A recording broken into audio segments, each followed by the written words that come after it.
मंडळी नमस्कार, जय महाराष्ट्र। महत्त्वाची राजकीय घडामोड घडताना या ठिकाणी दिसते। एकीकडे आता निवडणुकीची रणधुमाळी सुरू झालेली आहे आणि त्याचबरोबर ती आता निवडणुकीची तयारी करणारे नेते आता पक्षांतर करू लागलेले आहेत।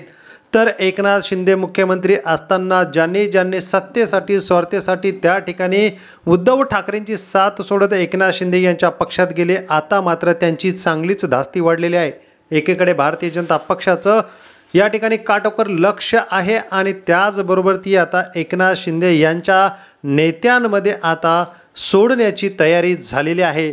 एकनाथ शिंदे यांना धक्क्यावर धक्के बसायला सुरुवात झालेली आहे। एक काळ असा होता की ठाकरेंची साथ सोडणाऱ्याने शिंदेंच्या पक्षामध्ये रोजच पक्षप्रवेश, ना रात्रंदिवस, रात्री 12 वाजता पक्षप्रवेश, सकाळी 4 वाजता पक्षप्रवेश, जाणाऱ्यांची संख्या काही थांबत नव्हती। मात्र आता या ठिकाणी दिवस बदललेले आहेत।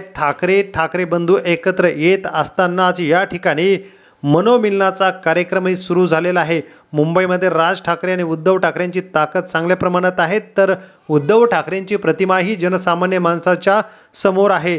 या ठिकाणी एकीकडे भारतीय जनता पक्षाचे ज्येष्ठ नेते गणेश नाईक वनमंत्री हेच शिंदेंची कोंडी ठाणे जिल्ह्यामध्ये आणि पालघर जिल्ह्यामध्ये करत आहेत, तर दुसरीकडे भारतीय जनता पक्षाने आता शिंदेंची सेना फोडायला सुरुवात झालेली आहे। मागील 4 दिवसापूर्वीच पालघर जिल्ह्यामध्ये मोठा धक्का दिल्यानंतर आता मोर्चा वळवलेला आहे। पश्चिम महाराष्ट्रामध्ये भारतीय जनता पक्षाने सर्वात मोठा धक्का दिलेला आहे। मात्र या ठिकाणी शिंदेगडाच्या नेत्यांनी 40 पदाधिकाऱ्यांसह जो राजीनामा दिला होता, शिंदे सेना सोडण्याची तयारी दाखवली आणि सोडलेली आहे।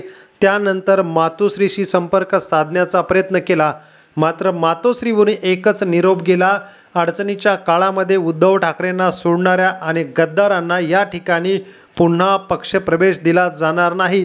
स्वार्थापोटी ठाकरेंना सोडून तुम्ही ठाकरेंवरती आरोप प्रत्यारोप केले, त्यांना मात्र आता मातोश्रीवरती थारा मिळणार नाही, हे जवळपास निश्चित झालं आहे।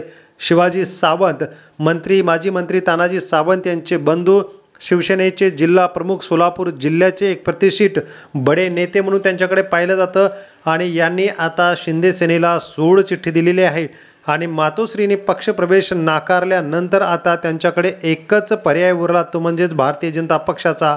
या ठिकाणी ग्रामविकास मंत्री जयकुमार गोरे यांच्या माध्यमातूनही फोडाफोडी झाल्याचं बोललं जातंय आणि आता उद्धव ठाकरेंची साथ सोडणारे यांनी शिंदेंची सुद्धा साथ सोडलेली आहे।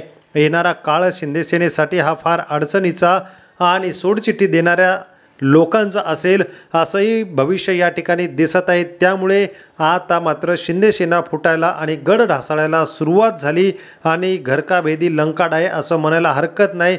ज्या भाजपवरती विश्वास ठेवून त्यांनी एवढा पाऊल उचललं, तीच भाजप आज त्यांचा पक्ष फोडते। आपल्या कमेंट करा, धन्यवाद।